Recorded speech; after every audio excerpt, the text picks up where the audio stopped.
Ukrainian counteroffensive in northeast inflicts a defeat on Moscow.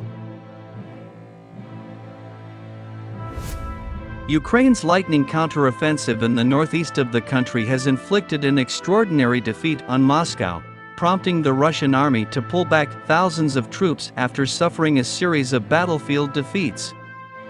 In a day of momentous developments, Ukrainian forces confirmed the liberation of the crucial rail hub of Kupiansk and shortly after seized Izium, the major base for Moscow's forces in the Kharkiv region.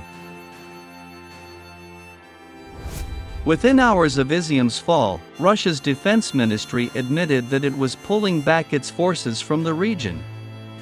In developments unforeseeable just a few days ago, Russian officials said troops would be moved from the Balaklia and Izium areas to help its operation in Donbas, mirroring the justification the Kremlin gave for withdrawing its forces from the Kiev region soon after the start of the 7-month war.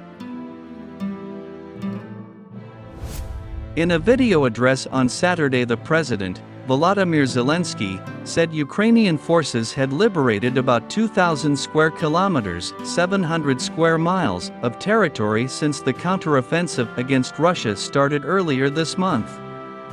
The Russian army these days is demonstrating its best ability to show its back, he said.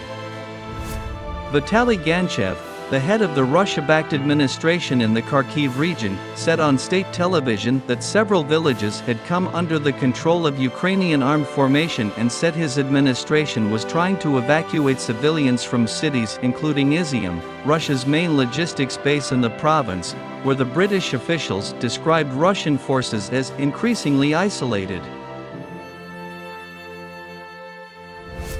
A resident of Izium, who preferred to remain anonymous, told The Guardian that the Ukrainian troops had entered the city.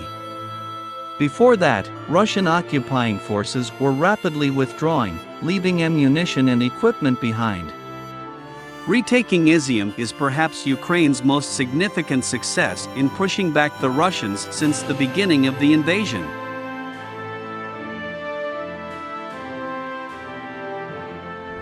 Izium has for centuries been regarded as the gateway to the Donbas region of eastern Ukraine and, from there, to the Black Sea. The Russians called the area around it Izium Passage. Its strategic position has meant Izium has become a fierce battleground in Russia's invasion of Ukraine, as Moscow used it as a launching point for its assault against Ukrainian forces in Donbas. It fell fully to Russian forces on April 1, trapping thousands of civilians in a city where as many as 80% of its residential buildings have been destroyed.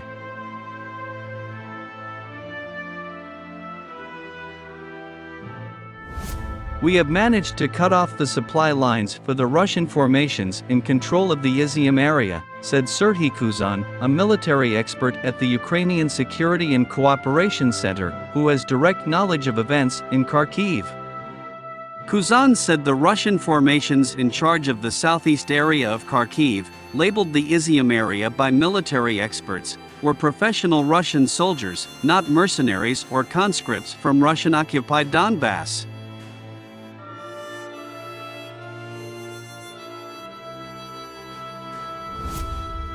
Ukrainian troops are advancing in eastern Ukraine, liberating more cities and villages. Their courage coupled with Western military support brings astonishing results, Foreign Ministry spokesperson Oleg Nikolenko said on social media. Ukrainian officials shared photos on Saturday showing troops raising the nation's flag over Kupiansk, where rail lines linking Russia to eastern Ukraine converge and which, in the last months, has supplied Russian forces in northeastern Ukraine. Kupiansk is Ukraine. Glory to the armed forces of Ukraine, said Natalia Popova, advisor to the head of the Kharkiv Regional Council. The capture of Kupiansk potentially leaves thousands of Russian soldiers trapped at the front line and cut off from supplies. The reason why Kupiansk is so important is because it's the major railway junction supplying the Izium formations, said Kuzan. We saw Russian troops fleeing en masse yesterday. They are now trying to strengthen their positions by dropping reserves in by plane, but this is very impractical as the reserves are not prepared, said Kuzan. The UK's Ministry of Defence has said Ukraine's counter-offensive has taken Russian forces by surprise, adding that Kyiv's forces had advanced 50 kilometers (31 miles) along a narrow front line and retaken or surrounded several towns. With Ukrainian operations also continuing in Kherson, the Russian defensive front is under pressure on both its northern and southern flanks, reads the statement. We are actually surprised by how poorly the Russians have retreated, said Kuzan. Retreat is part of the art of war. When we retreated, we made sure they suffered losses as they advanced, and we did so to ensure that they only advanced 1, 2, 3 kilometers. They were so confident that they didn't prepare their defenses, said Kuzan. This has shown that the only advantage they have is in the number of artillery pieces and heavy equipment. So all we need is the same amount. On Saturday, Russia's defense ministry spokesperson Igor Konashenkov said that Moscow was pulling back forces from Balaklia and Izium, and that they will regroup in the Donetsk region.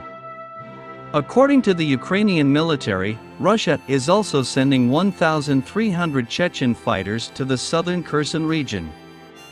It comes as Western intelligence suggests that Russian forces in Kherson are coming under sustained pressure from Ukrainian attacks.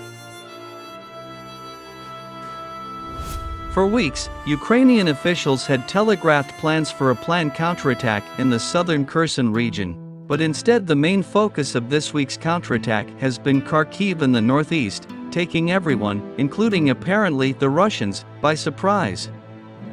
Moscow responded by firing rockets into the center of the city, according to local officials, who said that at least 10 people, including 3 children, were wounded in an attack that Zelensky's chief of staff condemned as revenge for Ukrainian success on the battlefield. Despite the gains made by Ukraine's armed forces, the U.S. Secretary of State, Antony Blinken, said the war was entering a critical period, and he urged Ukraine's Western backers to keep up their support through what could be a difficult winter.